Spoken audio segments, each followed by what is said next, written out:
you more breaking news coverage of the Tusil fire in Campo. And our Jamie Chambers just arrived on scene and is live now with the latest. Jamie, how it looks terrible out there. Christina, it's really fast moving, and what we're looking at is an absolute wave of flames just jumping over the 8 freeway. It's crossed once, it's crossed twice, but the wind out here has just been incredible. We have seen choppers trying to do what they can do. The problem is the speed with the wind makes them less effective in their attempts to shut this down. But what we're watching is hundreds of feet of black smoke, flames starting to get onto the freeway. It's already jumped. Mike Salcedo, my photographer, is going to show us where the emergency crews are.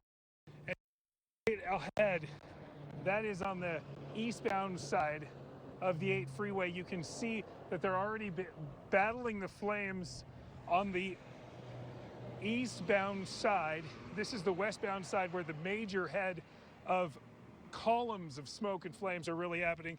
Now you've got joint crews coming in here, hand crews trying to work, but they love this type of freeway barrier because it is relatively safer than working in the wildland area, so they have that buffer. But if you take a look right there, Sauce, you got fire crews and sheriff's deputies, CHP, all trying to keep this fire organized. It's going to jump. It already has jumped, but it's now going to be pushing farther and farther west in our location. The difficulty that they're trying to deal with is they're trying to protect homes on the south side of the 8, homes and trailers and trucks, things that have been left behind in a hurry, with this fire continuing just to storm over the 8 freeway. We've had a little bit of a lucky reprieve just from where we're stationed, because we haven't taken the entire wind directly onto us. So if you just look this way, beautiful clear. You look behind us, it's an absolute war zone that these guys are trying to deal with.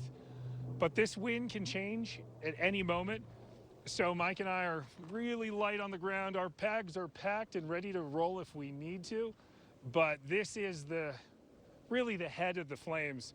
And it is continuing to push south over the 8 freeway and into probably, it's the Campo, it's the Descanso, we would love to have a better locator, but we're sort of out there. Clear Springs Valley Road, is that right? Live Oaks. Live Oaks Road is the closest we have. Sorry, Live Oaks Road is the closest road that we have from a locator. So if you're in this area, this is where the fight is taking place right now. But they are going to be working on it for as long as it takes. Now we can see some helicopter work going through, but again, it's less effective when we get these huge gusts of wind. And now it's really starting to blow towards us. That's to the west and pushing in. And just a few feet away are the fire crews working through this, and they've gone completely pitch black to the fire. So at this point, we're going to give it a little bit of space. We're going to back out because we can hear the churning and the burning of the flames as they start to crest. We'll give you a little bit more of that view as we have a bit more time, but it's blowing now directly to us, directly in our direction. So we always have to be cognizant. You keep your truck on, you keep it running for safety reasons, because this fire can suck the air out of the area. So when you try to turn on your vehicle, then you can't seem to move. So you always keep your truck running when you find yourselves in these circumstances. This is turning into a bit of a blackout as these flames continue to crawl towards us. We might try to get a little bit better of a vantage point and come back to you just in a few moments. We'll just reposition, find a little bit safer of a spot. Hey, Jamie, can you hear me? It's Brad. We're in the studio and we're watching, of course, the flames coming across the freeway there. I just want to ask you, we're noticing the winds, and you're seeing the winds right now, and some of the trees are blowing there. The vegetation looks like it's pretty much that light, flashy fuel on the other side of the freeway, which we can't see right now. Mike, is it taller trees? Is it thicker brush? That's exactly right. Okay. Lighter brush, smaller brush fire. We're not seeing any major trees, but this is incredibly dry. It hasn't burned forever. We have had some nice little bits and fits and starts of rain, and that's really been able to suppress it throughout, well, at least till now. but now you're really starting to see just that fire run as it wants to and as it burns. We don't know about damage because where the homes are, Brad, just down in this gully right down here, there were homes, there were trailers, there were trucks. The flames had jumped the freeway southbound on the just over the 8, and now, you know, it's so wild. We were ready to reposition, the wind changes, and now our position is far safer.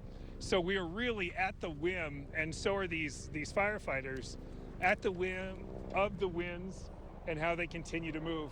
Now we're getting less winds, less gusts, but still just still so much energy, so much kinetic energy out here as it chews through the brush that has not burned for a very, very long time. And our position is wonderfully placed because we can see everything, we can be there, but we're also in a safe spot where we're able to run. And these fire crews are now battling what looks like a little bit of a twister fire right there. They got a little dust devil fire really working, and that whole area is exposed, and that whole area does have homes, property, folks that have left in a hurry. So Jamie, I want to point out something. It's an intense firefight out here.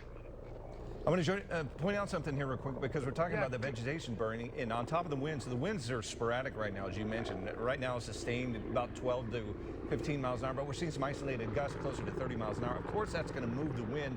And right now, this fire is jumping across the freeway. I thought that for a minute, if we had lighter winds, would be kind of a sort of a natural break, a fire line, if you will, for this, but it doesn't seem to be the case right now because we're seeing this hop the freeway into the brush and then continuing from the other side of the freeway into the brush that's on the opposite side. So it is moving, it is jumping right now. So that's something Brad, we should I don't know if you guys saw that. Brad, did you just see that chopper come through that just dropped in blackout conditions?